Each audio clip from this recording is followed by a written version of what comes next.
How y'all doing tonight? Can y'all hear me? Oh, there we go. That was surprising.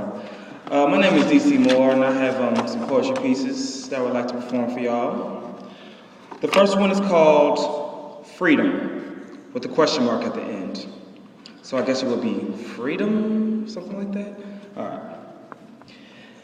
There would come a time when I would have to depart from the safety of my mother's care. But like most men of the house, once that happened, freedom was mine. But being away from her proved to be a struggle, as the hot food, cold medicine, and clean laundry didn't feel the same without the mother's care laced within them. And what are the times when the pains of my newfound freedom happened to become more than I can handle, and she was not in the vicinity to nurture my aches? I suddenly realized what I have taken for granted. I have been blessed all this time, and although I tell her thank you, words don't equal the gratitude that I have for her. No one told her to do all that she has done for me, and no one forced her to be there. But for the simple fact she's been there brings me to tears. These are the talks I've had with her, suddenly feeling regret of leaving her behind. But she laughs and disagrees, simply replying, "Honey, don't you realize that I want you to do well? As much as I want you home all the time, I want you to go out and do well for yourself. But don't ever feel alone. Go be free. Go into the world and be at your best. You don't ever have to worry about not being with me. I'm always in your corner." Second piece is called, yes, y'all can go on Snap. The second piece is called The Goddess of Literature. And this was inspired by quotes from Bell Hooks. Anybody read Bell Hooks? All right, I see some Bell Hooks readers. All right, and this is taken from a quote on one of her books. She looked out for my future by giving me these tools and bragged to her friends how early I had picked up the habit. She couldn't stop talking about me reading books from Seuss to Scary and all of her childhood favorites from when she was my age. And with this newfound passion for the bound pages and serif words, my desire for new avenues of literature had taken my imagination from reading to writing stories of my own, for me to put in a notebook to share with all who were curious enough to hear them.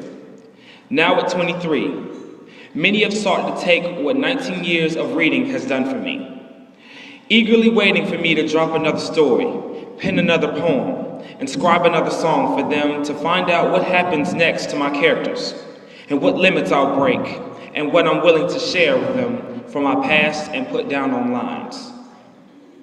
I swear, if it wasn't for that woman, that queen, that goddess, that mother who took the time to bless this passion upon my growing intellect, I don't know where I would be. So I will always share this gift with my sons and daughters, so that they may be enlightened with this passion that was given to me by the goddess of literature, because she bragged about her passion for reading and sought eagerly to share that passion with me.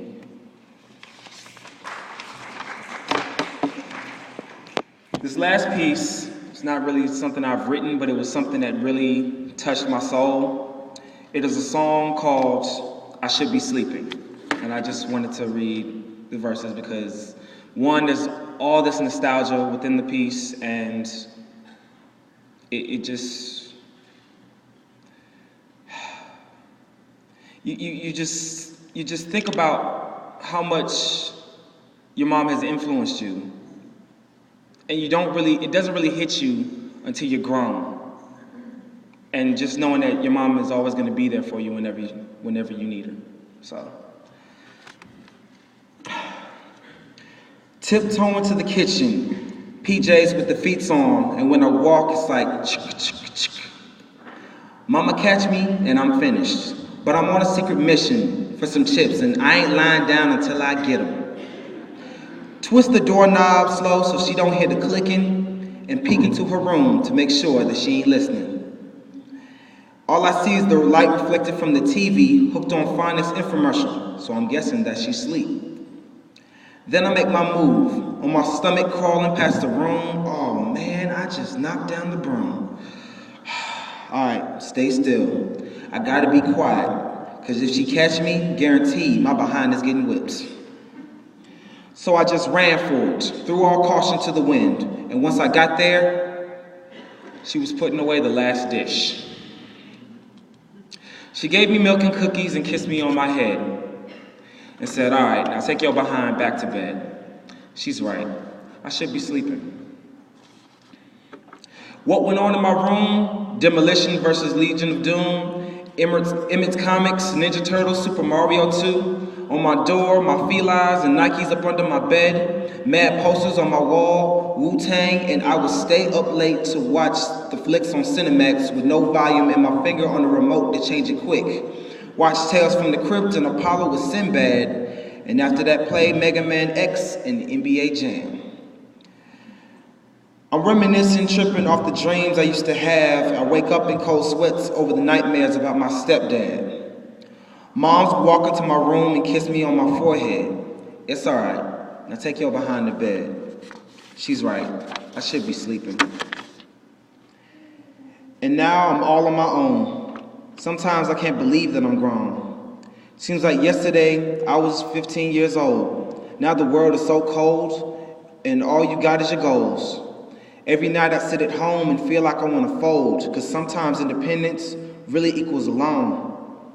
When everything goes wrong, you got nowhere to go. I toss and turn all night trying to figure out who to fight, what decisions I can make to try to make things right, and I don't know. I become lost in my own zone, and my thoughts are interrupted by my mother on the phone. She gives me some advice and helps me clear my head. I know you're grown, but take your behind the bed. She's right. I should be sleeping. Thank you.